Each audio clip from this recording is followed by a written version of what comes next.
Located near the Russian island. A little scary to climb stairs because there.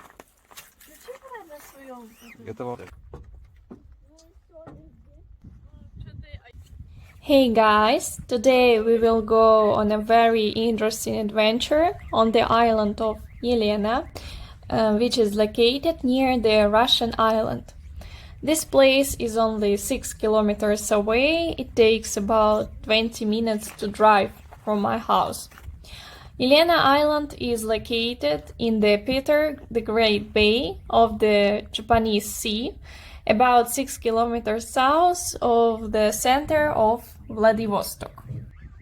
It is winter now, the sea channel is frozen, so we can safely cross it on ice. I cannot do it in the summer unless by boat, but don't worry, the ice is strong enough. At least a meter, so you can walk here and don't worry. Sometimes even cars go out on the ice, but you need to be careful because closer to spring the ice will become thin and may not stand. But in general it was slippery a bit, therefore wear good shoes when walking on the ice. Here you can see people walking around the Russian island and fishermen.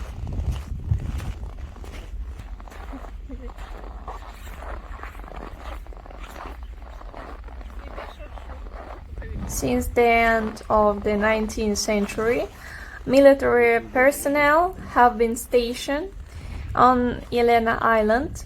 Back in the very beginning of the 1880s, a fortification was built just at this crossing, which was located just on the side of the sea channel, so people could get to the island. It's already hard enough to figure out from these ruins what it was originally. This island could be called uninhabited, but the ordinary urban family lives here. They moved here, a husband and wife, their son, and ever barking dogs.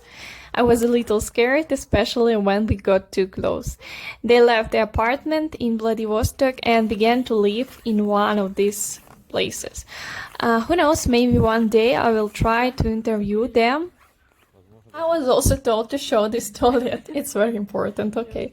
You see what a strong construction, it's more than 100 years old.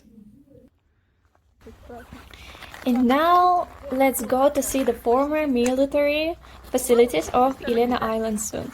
Guys, I will tell you honestly, I'm a typical girl and I don't know much about everything related to military buildings and everything, but I tried to find information about the island and of course climbed everywhere I could. Also, I was sometimes scared to show you.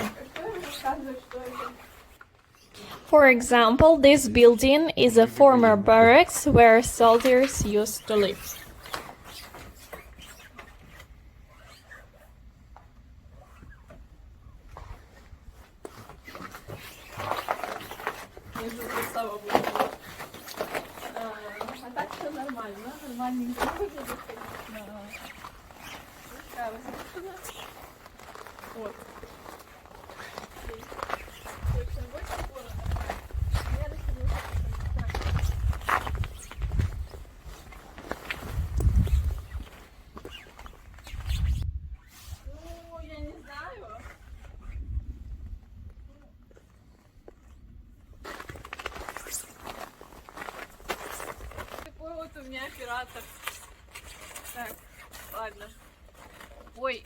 As you understand, my videographer decided not to go with me.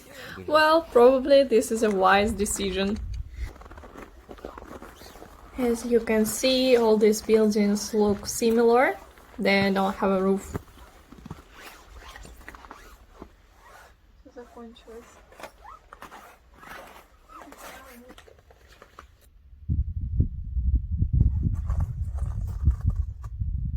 And then I found this sign. Someone wrote, "Don't redo Helena Island, let the memory remain." Well, it's getting cold here, but we decided to continue and went to the other side of the island.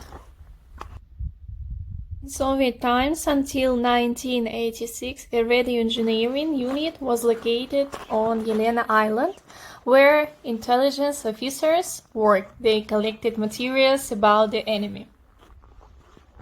The island was closed without a special permit for it. No one was allowed in. By the end of the 1990s, the unit was disbanded, and after that, anyone could get to Elena. Initially, the military on the island were occupied by buildings built before the revolution for the needs of the military, who served the fortifications of the fortress. Additional buildings were gradually built, so the most famous ruins of the island, a large two-story building, was built in the 13th. Now we're going to see what's inside.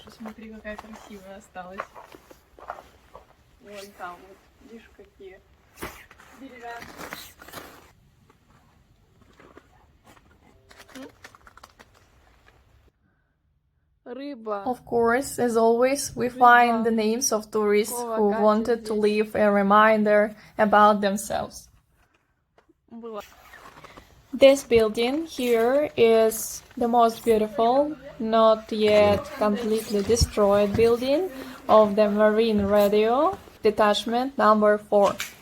Although it was a little uncomfortable for me to walk here, I was always afraid that something would fall on my head.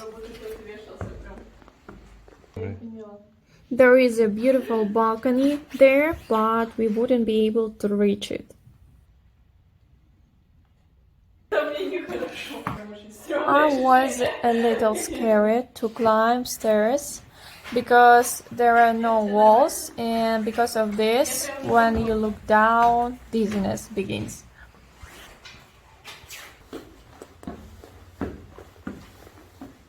Красивенькая, да? Вот, стоишь как-то прям страшно. If you ask me what I'm doing, I unlock the phone with my nose because my hands are frozen.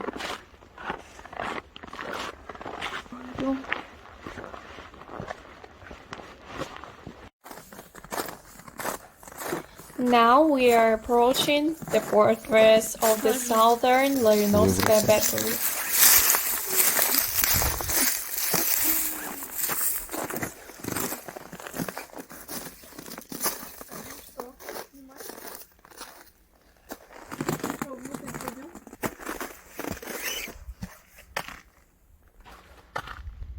So what we read here, the position of rapid firing guns is to gun with an underground powder magazine left flank.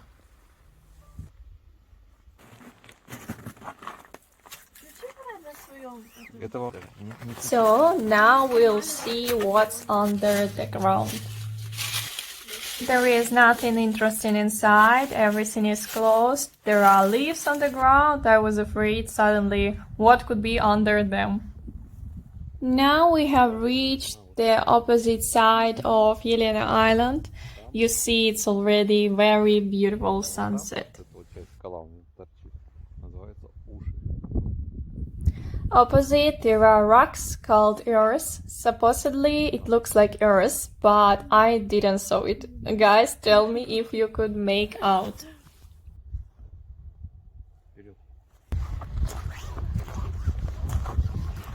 Now let's go look at this ruined structure.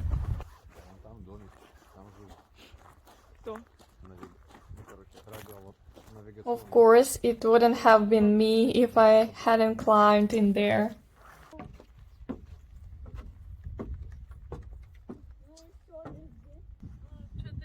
Well, I didn't find anything interesting upstairs. I was told that this is a floating pier. It must be at the sea for ships to moor it. Here you can see the traps. In total, We spent about 2 hours on today's walk, going around the island directly.